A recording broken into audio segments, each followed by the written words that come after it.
Van 't Hoff factor. The Van 't Hoff factor is a measure of the effect of a solute upon the colligative properties. Like we know, it is osmotic pressure, relative lowering in vapor pressure, boiling point elevation, and freezing point depression. So, the Van 't Hoff factor is the ratio between the actual concentration of the particles produced when the substance is being dissolved and the concentration of the substance as it is calculated from its mass. So, it is actually the ratio between the actual concentration being produced and the concentration of the substance as it is calculated from its mass. And if we try to give it in formula basis, Van 't Hoff factor formula can be equal to I is equal to observed value of the colligative property divided by calculated value of the colligative property, and I is the notation we use for the Van 't Hoff factor. In other form also, I can be equal to normal molecular mass by observed molecular mass, or I could be equal to number of particles after association or dissociation by number of particles initially. So, in any values or any details they have given in the question, based on that we could calculate the Van 't Hoff factor.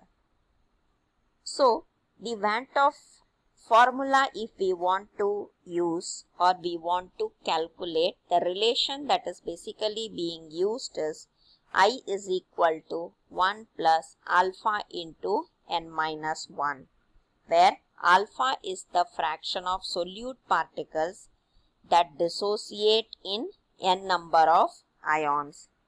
Like for example, if we take a formula that is delta TB is equal to KB into M, and here we use the term I, that is Van 't Hoff factor.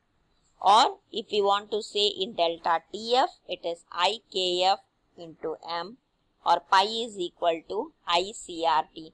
So it is the same different colligative properties how we define when we include Van 't Hoff factor in it. So, if we simplify, we could say that the significance of Van 't Hoff factor is it is used to show the extent of association and dissociation of solutes in solution.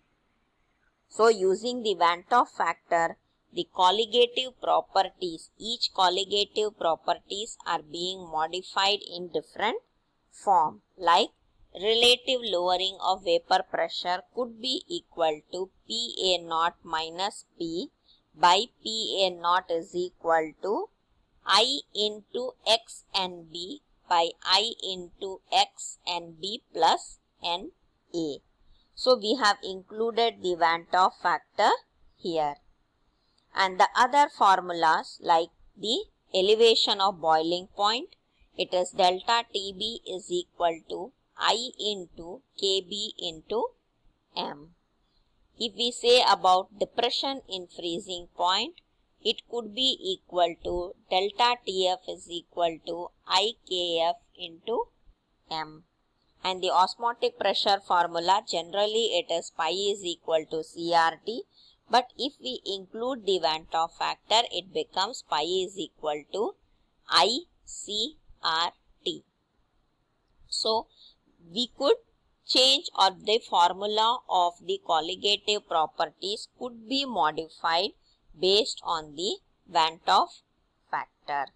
And it is very important to be included in the colligative properties, and it is very important to remember that Van 't Hoff factor, because when we say about the Van 't Hoff factor, there are certain conditions that for most of the electrolytes being dissolved in water, the Van 't Hoff factor is essentially equal to 1.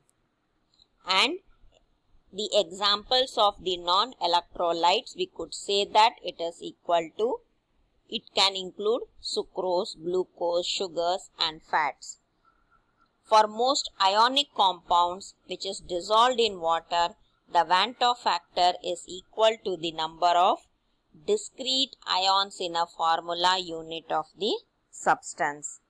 And if we talk about the strong electrolyte, the ideal Van't Hoff factor will be greater than 1 and equal to the number of ions being formed in the aqueous solution. So, it is important to know the Van't Hoff factor for different criteria. It differs, but yes, it is essential to remember.